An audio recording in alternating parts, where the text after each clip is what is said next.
Welcome back to the show. Mike Vrabel returned to Foxborough to lead this new-look Patriots team in 2025. New England holding its OTAs and minicamp over the next few weeks at Gillette Stadium. It'll be interesting to see how the returning players will respond to their new head coach. It's also his job to make sure Drake Maye is ready for year two.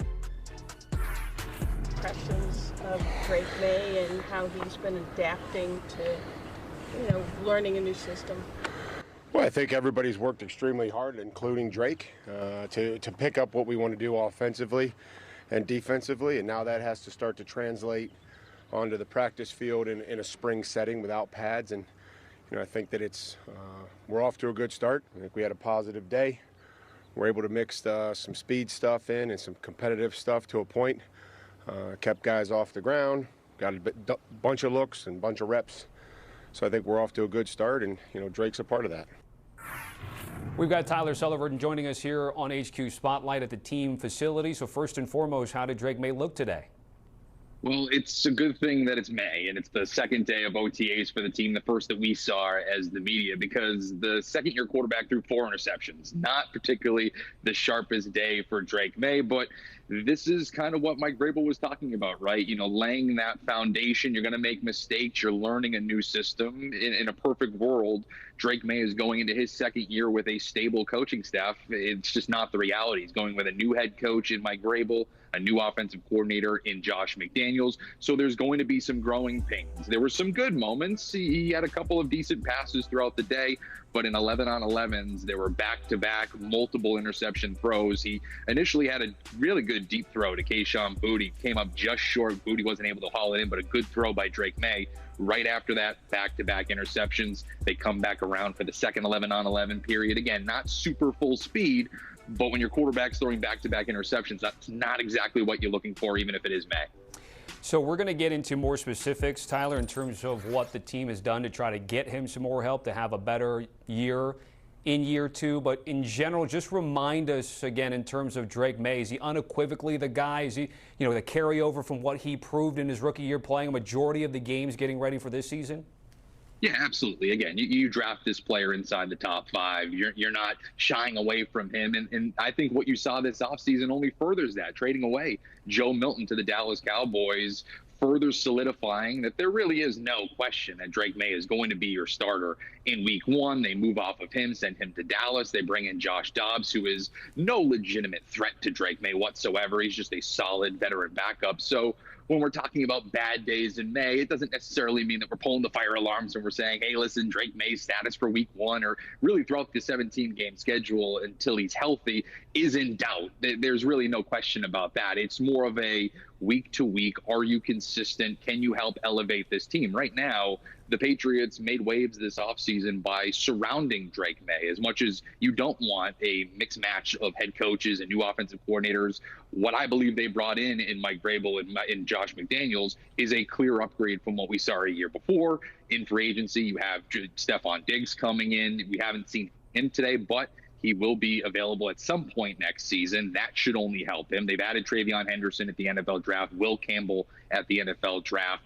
Those are the pieces now surrounding Drake Maye, and the question is, can he elevate along with the elevated roster? Let's start with Stephon Diggs. For much of the year, names that were linked, Brandon Ayuk, T. Higgins, because they want to get pass catchers out there. They didn't get either, but you mentioned Stephon Diggs. What's the expectation that when he is ready and healthy, he's looking a lot like the Pro Bowler that we're used to seeing?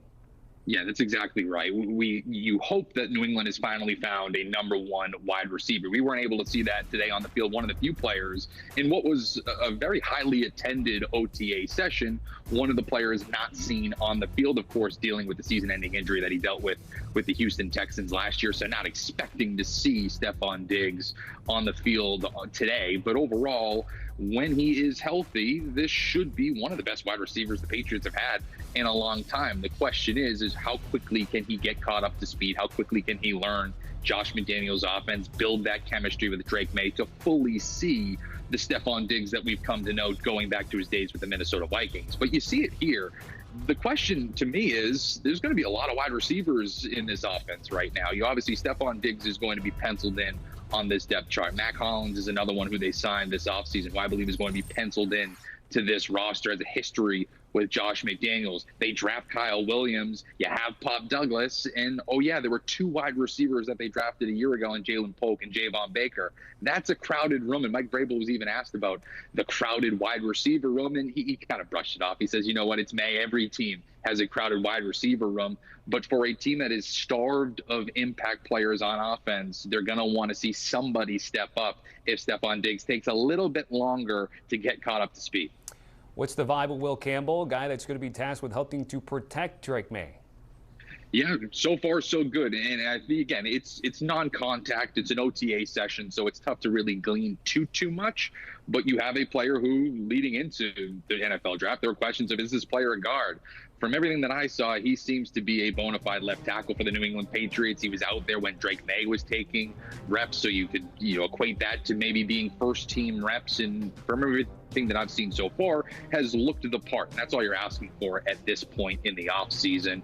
A big guy should help solidify this team's arguably biggest need heading into the offseason. As much as we talk about wide receivers and impact players on offense in terms of the skill positions, they need to keep their quarterback upright. And Will Campbell seems to be fitting that bill and meshing in quite nicely. Again, early, but this is a player who they drafted number 4 overall, and they're expecting a lot of big things. And I know we just got the schedule released a week ago. We're looking at Will Campbell now. In 2 of the first 3 weeks, they're playing teams with premier pass rushers. In week 1 in the opener against Max Crosby. A couple weeks later, they're playing the Pittsburgh Steelers and TJ Watt. This youngster is going to be tested early, and so as much as there is promise, there's going to be questions here. Is how quickly can this kid really be thrown into the fire? He seems to be playing the part. He seems like he has all the tools to do that, but we'll soon find out. Welcome to the league, Rook. And then let's finish for the guy that brought us into this segment with Mike Vrabel. How have things been from Gerard Mayo? Is it more Belichickian, I guess, if I can phrase it that way? Yeah, I would say so. Again, it's tough to glean from 100 yards away to see all the ins and outs and the conversations that are going on the field. But overall, I would say a very tight-knit, a very very fast-paced practice. I would say overall not as loose as I'd say a year ago at Gerard Mayo, similar to what we've seen with Bill Belichick. I do think that it's funny, Mike Vrabel was making, headlines leading up to the NFL draft that he was putting on the pads going up against Will Campbell. You did see him throw on a penny for a minute there just to kind of, it was more of a walkthrough standpoint. You're seeing him kind of participate a little bit. Again, nothing super crazy. But overall, this is a guy who clearly is a former coach of the year in the NFL. It feels a lot more buttoned up than we saw a year ago. And before I let you go, from a media perspective, from a fan perspective, given what he's done as a player, how much equity does he get as head coach during this current stint in New England? I would say he has a pretty long leash. If you are looking at Mike Vrabel, the player, he is a Hall of Famer for the New England Patriots, won multiple Super Bowls. But even from a head coaching standpoint, yes, this is his second stint. But as I mentioned, a former coach of the year. This is a team that is young. It's ascending as a second-year quarterback. He's going to be given a lot longer leash than, say, Gerard Mayo a year ago, where he was one and done. I don't believe that Robert Kraft wants to be in the business of churning through different head coaches on a year-to-year basis. Mike Vrabel has been solidified in the NFL as one of the better in-game managers. So I think that leash is a lot longer than just one season. To your point, you had one guy for a couple of decades, and now you've got 2 in 2 years. You certainly don't want that. You want stability for the 6-time Super Bowl champs. Tyler Sullivan joining us here with the very latest from Foxborough. Sully, certainly appreciate it. Again, let's throw up that schedule one more time. Bettors like the Patriots to win at least 6 games this year, and at 5-1, they're the second favorites in the AFC East, but well behind the Buffalo Bills.